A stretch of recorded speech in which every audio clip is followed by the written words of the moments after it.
પ્રશ્ન 3 બ સાચા જોડકા જોડો. પ્રકરણ 5ના જોડકા જોઈએ. માપકોણો એબીસી બરાબર 180. તો 180નું ખૂણાનું માપ હોય એને સરળ કોણ કહેવાય. સરળ કોણની વ્યાખ્યા છે કે જે ખૂણાનું માપ 180 અંશ હોય તેને સરળ કોણ કહેવાય. માપકોણો PQR બરાબર 90. તો 90 અંશ એટલે કાટકોણ. કાટકોણ છે એ કાટખૂણો. 90 અંશનું માપ હોય તેને કાટકોણ કહેવામાં આવે છે. 68 એટલે 90 અંશ કરતાં નાનું, 68 એટલે લઘુકોણ, અને 105 એટલે 90 અંશ કરતાં મોટું એટલે કે ગુરુકોણ. એટલે કે આને આપણે લઘુકોણ સાથે જોડીશું અને ગુરુકોણ સાથે જોડીશું. ચાલો, એના પછી કાટકોણ એટલે 1/4 ભાગ. આટાનો 1/4 ભાગ એટલે કાટકોણ. કાટકોણ એટલે 1/4 ભાગ એટલે 90 અંશ.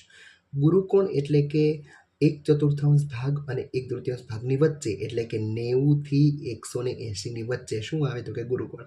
સરળ કોણ એટલે 1/3 ભાગ. 1/3 એટલે આંટો 360 નો હોય એનું અડધું એટલે 180. 180 એટલે સરળ કોણ. અને પ્રતિબિંબ કોણ એટલે કે 1/3 થી વધારે એટલે કે 180 થી વધારે પ્રતિબિંબ કોણ કહેવામાં આવે છે. ચલો, ને પછી નીચેનું જોડકું આપણે જોઈએ. અહીં ખૂણાના માપ આપેલા છે, એના આધારે એના પ્રકારો લખવાના છે. માપકોણો ABC બરાબર 220. 220 એટલે 180 અંશ કરતાં વધારે. હવે તમે ખૂણાની વ્યાખ્યા તમે પાકી કરી હોય કે પ્રતિબિંબ કોણ એટલે જે ખૂણાનું માપ 180 અંશ કરતાં વધારે હોય તે ખૂણાને પ્રતિબિંબ કોણ કહેવામાં આવે છે. એટલે 220 છે પ્રતિબિંબ કોણ.